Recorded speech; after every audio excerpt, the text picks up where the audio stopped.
करीब के नेबर्स में और एक पाकिस्तानी फैमिली है और उनकी बेटी ने अपने ही पेरेंट्स के खिलाफ जो है कंप्लेन की और कंप्लेन भी क्या थी आप सुनेंगे तो आपको तकलीफ भी होगी। यहाँ पर मुझे गेस्ट मैं पहुंची थोड़ा सा लेट। ये बेसिकली एक बोर्ड गेम फंक्शन है जी मेरे साथ इस वक्त हाँ जी जी Good start for them. Urdu में बोलना पड़ेगा। आप ये बताएं कि एज अ पाकिस्तानी यहाँ पर आकर अपने आप को मनवाना वाज इट डिफिकल्ट और नॉट? कुछ कुछ अरसे के लिए मेरी चॉइसेस चेंज होती रहती हैं। आजकल मुझे ये क्रोसॉन के साथ फ्राई अंडा बहुत पसंद आना शुरू हो गया। नाश्ता तैयार हो गया। अभी मैं जल्दी से तैयार होंगी और मुझे जाना है एक जगह, आपको दिखाऊंगी। एक इवेंट है और वहाँ पे एज अ गेस्ट बुलाया है, लेकिन चीज़ मुझे मज़े की लग रही है। I think I will show you guys. और हाँ, ये मेरा ड्रामा आजकल के mister and Mrs Shamim. I don't know कैसा भी सेकेंड एपिसोड है, लेट्स सी कैसा निकलता है।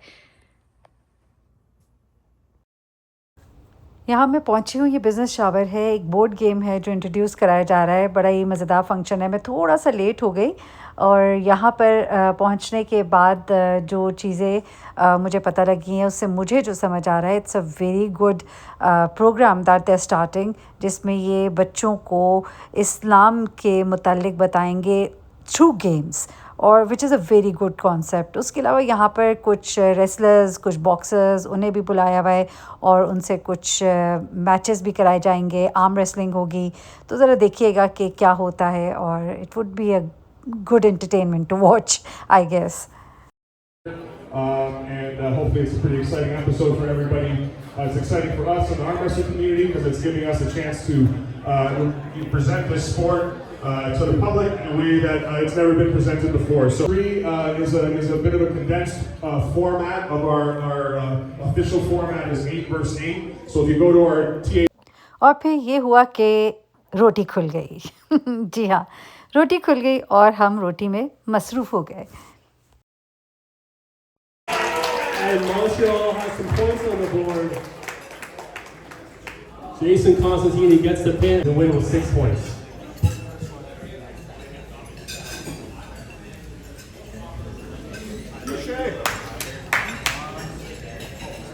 Team outside of the border red line. So the athletes are going to restart with 1 foul on Jason. Watch the press. This is a close match. Good start for them. अच्छा जी, यहाँ पे देखिए मैं किससे मिली, जिनसे मैं मिली उनसे ही मैं आपको बताती हूँ कि वो कौन है, क्या करने जा रहे हैं। जी अस्सलाम वालेकुम। Assalamualaikum. My name is Fazan Heather. I'm running for mayor of Toronto later this year in 2026.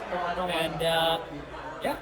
आपको उर्दू में बोलना पड़ेगा। आप ये बताएं कि एज अ पाकिस्तानी यहाँ पर आकर अपने आप को मनवाना वाज इट डिफिकल्ट और नॉट?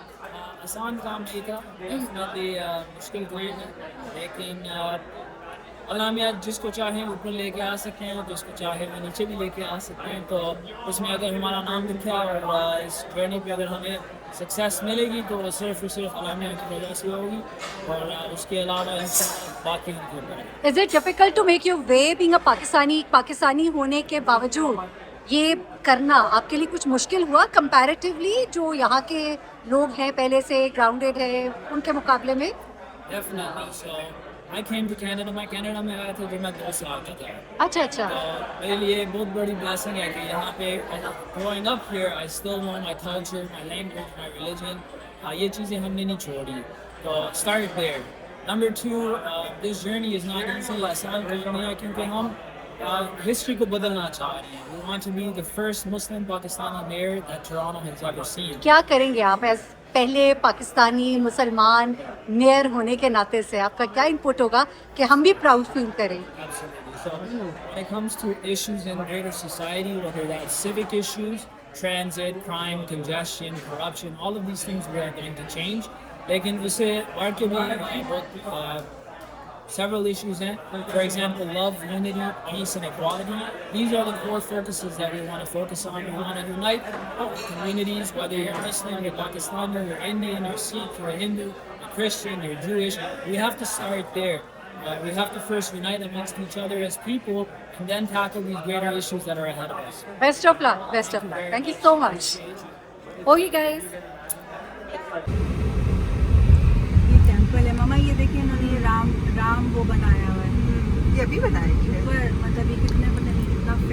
अच्छा मेरा बड़ा दिल था यहाँ जाने का मुझे सारे कहते तुमने क्या करना है, मैं कहा मैं जाऊँगी ना, देख कर तो हाँ, आऊँ। विजिट करने में कोई हाँ। हरज नहीं। और ये हम वहाँ से निकल कर अब घर की तरफ जा रहे हैं, तो रास्ते में ये एक बड़ा ही मशहूर टेंपल है, एक हिंदू का मंदिर है। मेरा बड़ा दिल था यहाँ जाने का, लेकिन अभी तो वक्त नहीं है, ज़रूर जाऊँगी बाद में। और अब यहाँ से सीधे घर जाएंगे, घर जाके अभी और बहुत से काम हैं, देखें वो आज हो भी पाएंगे कि नहीं। मैं वापस आई तो मैंने सोचा था कि मैं वॉक करने जाऊंगी, लेकिन हुआ ऐसे कि मैं आके मैं थोड़ी देर के लिए सोफ़े पे बराजमान हुई और मेरी आंख लग गई। और जब मेरी आंख खुली तो 8 बज गए थे, तो काफ़ी देर हो गई। फिर मैंने कहा छोड़े, अभी नमाज का भी टाइम हो जाता है यहाँ पे, कोई 9:15 9:20 तक, तो नमाज़ पढ़ेंगे और फिर कुछ बातें भी आपसे करनी है। कुछ एक वाक़या रिपोर्ट हुआ है कल यहाँ पे मेरे कुर्बो जवार में। अब मैं उसको थोड़ा-सा कुर्बो जवार कह रही हूँ, तो अब मुझे थोड़ा-सा और मुहतात होके उस पे गुफ्तगू करनी होगी। यहाँ ख़ास तौर पे कनाडा में जो पेरेंट्स रहते हैं उनके लिए बहुत मुश्किल है पेरेंटिंग, यकीन करें। हम कहते थे कि पाकिस्तान में लेकिन यहाँ पे वो जो एक पेरेंट का एक रोब होता है ना, वो उस तरह से नहीं कायम हो पाता, जो कि मैं समझती हूँ कि गलत तरीके से हो पाकिस्तान में जिस तरह होता है कई दफ़ा बच्चों को मारना, उनके साथ गलत तरीके से सख्ती करना। लेकिन यहाँ पर चूँकि बिल्कुल ही सख्ती ना कर सकना, उसकी वजह से एक बड़ा ही सैड इंसिडेंट हुआ है, वो मैं आपके साथ शेयर करूँगी। लेकिन अभी ज़रा कुछ नमाज़ वगैरह भी रहती है, 1-2 काम है, खाना वगैरह मैं नहीं बना रही। खूब मैंने खाया था आज वहाँ पे, मैं आपको मीठा तो दिखाना ही भूल गई, मीठा इतना अच्छा था, उफ़! और मैंने मीठा बहुत खाया।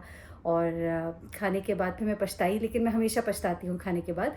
तो एनीवे अभी ज़रा फ़ारिग होके फिर आपको ज़रा इंसिडेंट एक बताऊँगी। जी, मैंने कहा कि चलें आपसे कुछ बात कर लूँ थोड़ी-सी, क्योंकि बात बीच में ही रह गई थी। और मैं जब यहाँ के एनवायरनमेंट को देखती हूँ, यहाँ पर बहुत सी चीज़ें मैं सीख रही हूँ, आप यकीन करें। मैं हर दूसरे रोज़ लोगों से पूछ रही थी, अच्छा यहाँ पर इस चीज़ को कैसे देखा जाता है, इस चीज़ को कैसे एक्सेप्ट किया जाता है, इस चीज़ का क्या मतलब लिया जाता है। ऐसे में यहाँ के बच्चे और बच्चियों के हालात देख के मुझे थोड़ी तकलीफ़ भी हुई। कुछ जगहों पर बहुत बेहतर है ये जगह पाकिस्तान से, इस लिहाज़ से कि बच्चों के भी राइट्स हैं, बच्चों के लिए बहुत कुछ है, लेकिन एट द सेम टाइम बच्चे जब अपनी मनमानियों पर आ जाते हैं, तो वहाँ पर माँ-बाप का जो एक गुस्सा, थोड़ा-सा उनकी सख्ती, उनकी आँख की जो एक कहते हैं ना आईब्रो ज़रा से माँ-बाप के अप होते हैं, तो बच्चे जो हैं वो फ़ौरन ही सीधे हो जाते हैं, तो वो वाली। और बाप का एक डर जो होता है, वो बहुत सी चीज़ों से बचा भी लेता है, चाहे कोई इस बात को माने ना माने। लेकिन यहाँ पर वो चीज़ आप जब नहीं कर पाते और बच्चे जब अपने राइट्स के ऊपर आ जाते हैं ना कि ये मेरा राइट है, तो फिर आप कुछ भी नहीं कर सकते। यहाँ पर इस वजह से बहुत सी ऐसी चीज़ें होती हैं जो आपको बड़ी तकलीफ़ देती हैं। और यहाँ पर एक बड़ा अजीबो-गरीब वाक़या हुआ अभी हमारे इधर करीब के नेबर्स में। और एक पाकिस्तानी फ़ैमिली है और उनकी बेटी ने अपने ही पेरेंट्स के ख़िलाफ़ जो है कंप्लेन की। और कंप्लेन भी क्या थी, आप सुनेंगे तो आपको तकलीफ़ भी होगी कि किस तरह की बातों पर कंप्लेन हो जाती है कि बच्ची जो है पाकिस्तानी है, मुसलमान फ़ैमिली है और माँ-बाप ने उसको टोका, 2-3 बार टोका। बच्ची जो है शी हैड क्रॉस्ड हर 18 और ज़ाहिर-सी बात है, वो बालिग है, अपनी मर्ज़ी से सब कुछ कर सकती है। तो यहाँ पर इसकी दोस्ती जो है एक सिख बच्चे से हो गई और उसकी वजह से उसने बहुत ज़्यादा उसके साथ घूमना-फिरना, माँ-बाप को ये चीज़ सख्त नापसंद हुई और उन्हें लगा कि अब तो कुछ और ही ना हो जाए, तो उन्होंने अपनी बेटी को मना किया। बेटी जब बाज़ नहीं आई और उसने कहा, "भई हू आर यू?" और मैं घर छोड़ के चली जाऊँगी अगर आपने दोबारा इस तरह से मुझे रोका। तो उन्होंने उसको 1 दिन घर में बंद कर दिया, कमरे में लॉक कर दिया। माँ ने गुस्से में कि तुम कहीं नहीं जाओगी, तुम जाके दिखाओ मुझे। क्योंकि बाप ने कहा कि मतलब जो हमें सुनने में कहानी अब मिल रही है, बाप ने कहा कि मेरी तरफ से दफ़ा हो जाए, चली जाए जहाँ मर्ज़ी जाना है। तो माँ ने जो है वो बचाने के लिए एक तरह से दरवाज़े को कुंडी लगा दी और उसका मोबाइल फ़ोन भी ले लिया। अच्छा, उसके बाद जब खाना-शाना खाने के लिए उन्होंने कि दरवाज़ा उसका खोला उसको खाना देने के लिए, तो लड़की ने माँ को ज़ोर का धक्का मारा और उसके बाद वो भागकर बाहर निकल गई और नेबर से जाके उसने पुलिस को फ़ोन किया कि मुझे घर में बंद कर दिया गया था और मेरी जान लेना चाहते हैं। और इस तरह की शिकायत करके उसने पुलिस को बुलाया और पुलिस ने फिर इसके माँ-बाप को जो है अरेस्ट किया। उसके बाद ज़ाहिर-सी बात है बेल वगैरह हो गई। लेकिन ये चीज़ जो है इसने मुझे हिला कर रख दिया कि अपने बच्चों की यहाँ पर एक तो तरबियत करना कितना एक मुश्किल है। ये एक पूरा आप समझिए एक जिहाद है जो यहाँ पे माँ-बाप को करना पड़ता है। मैंने देखा है यहाँ पे पेरेंट्स एफ़र्ट भी बड़ी करते हैं अपने बच्चों को दीन से रोशनास कराने के लिए, दीन के मुतालिक बताने के लिए, वो एक उनकी एफ़र्ट होती है, लेकिन कंटिन्यूअसली उनकी एफ़र्ट जो है वहाँ पर ज़ाया हो रही होती है। जब बच्चे स्कूल जाते हैं, कॉलेज जाते हैं, एक वो वाला एक्सपोज़र मिलता है जो उन्हें बचपन से मिल रहा है। जो बड़े होके बच्चे जाते हैं उनका एक और माइंडसेट होता है, वो अपना तहज़ीब, अपना कल्चर देख कर आए होते हैं। लेकिन जो यहाँ पर मौजूद है, वो जब अपने घर में एक और माहौल देखते हैं, बाहर एक और माहौल देखते हैं, अट्रैक्शन वहाँ पर होती है, शैतान अपनी तरफ खींचता वहाँ पर है। यहाँ पर आकर वो इस चीज़ को एक्सेप्ट नहीं कर पाते, वो 2 कश्तियों के सवार हो जाते हैं और उनका पलड़ा उस तरफ ज़्यादा होता है जहाँ उनको कम्फ़र्ट मिल रहा है, जहाँ उनको फ़न मिल रहा है, जहाँ उनको खुशी मिल रही है और ऐसे में वो जब कोई गलत डिसीज़न करते हैं तो माँ-बाप के लिए उनको कंट्रोल करना कितना मुश्किल हो जाता है। आप क्या जवाब देंगे? आई हैव सीन फैमिलीज़ है जिनके बच्चे यहाँ पे बहुत मॉड स्क्वाड है, मतलब बहुत ज़्यादा जिस ड्रेसिंग को हम एक्सेप्ट नहीं कर पाते और माँ-बाप जो है वो हिजाब कर रहे हैं लेकिन बच्चों का एक और स्टैंडर्ड है, एक और लाइफ़स्टाइल है। अब वो अपने बैक होम जो है उन लोगों से छुपाते हैं, वो उनकी तस्वीर वो वाली पोस्ट करते हैं जो पाकिस्तानी ड्रेसेस में होती हैं, जो बड़े डिसेंट मॉडेस्ट ड्रेसिंग में होती हैं और अगर कोई गलती से अगर उनकी सोशल मीडिया पे कोई लगा दे पिक्चर अगर उनका दोस्त भी और जो उनके रिश्तेदारों तक पहुँच जाए तो यहाँ पर वो लोगों को फिर फ़ोन करके कहते हैं कि हम तो बड़े मज़हबी घराने से हैं और हम तो मतलब आप लोगों ने ये क्या कर दिया और आप लोग के बच्चे करते होंगे इस तरह की पार्टी, हम लोग तो बड़े मतलब दीनदार किस्म के लोग हैं। तो कभी मैं सोचती हूँ कि उनके डबल स्टैंडर्ड्स हैं, फिर मैं कहती हूँ नहीं वो भी बेचारे शायद मजबूर होते हैं कि क्या करें, यहाँ पर बच्चे या उनकी जो भी बच्चों के आगे बच्चे या जो भी होते हैं या इवन बहुएँ भी होती हैं, बहुएँ हैं, जो भी हैं, वो अगर उनके कहने में नहीं है या उनके मुताबिक लाइफ़स्टाइल वो नहीं रखते हैं, तो उन्होंने अपना एक पर्दा रखा है, बैक होम वो छुपाते हैं, यहाँ पर वो कुछ और तरह रहते हैं, अंदर से वो कुछ और होते हैं, तकलीफ़ में भी शायद होते होंगे डेफ़िनिटली। तो बड़ी अजीबो-गरीब सी दुनिया भी है ये। हर जगह ऐसा नहीं है, आई हैव सीन फैमिलीज़ जिनके बच्चे जो हैं वो भी बड़े अच्छे ग्राउंडेड हैं, लेकिन बहुत कम हैं ऐसे लोग। तो परदेस के मसाइल जो है ना छोटे नहीं हैं। ज़रूर आप लोग मेरे साथ प्लीज़ शेयर कीजिएगा, मैं जानना चाहती हूँ कि यहाँ पर जिन्होंने अपने बच्चे यहीं पर बड़े किए हैं, क्या उन्होंने ये प्रॉब्लम्स देखी? देखी तो क्या देखी? कैसे टैकल किया? क्या टैकल होती भी है कि नहीं होती? ज़रूर शेयर कीजिएगा, मैं जानना चाहती हूँ ये स्टोरीज़ क्योंकि दूर के ढोल बड़े सुहाने हैं। लोगों को वहाँ बैठकर लगता है कि हम यहाँ जाएँगे तो हम सारी मुसीबतों से आज़ाद हो जाएँगे, लेकिन औलाद तो आपकी कुल मता होती है ना, आपकी दौलत, आपकी कायनात होती है। अगर वही यहाँ आकर आपके हाथ से निकल जाए, तो फिर आपने क्या कमाया? क्या खोया? क्या पाया? ये मैं ज़रूर जानना चाहती हूँ, मुझे बताना आपने ज़रूर है। अपना बहुत ख़्याल रखिएगा, दुआ में याद रखिएगा। अल्लाह हाफ़िज़।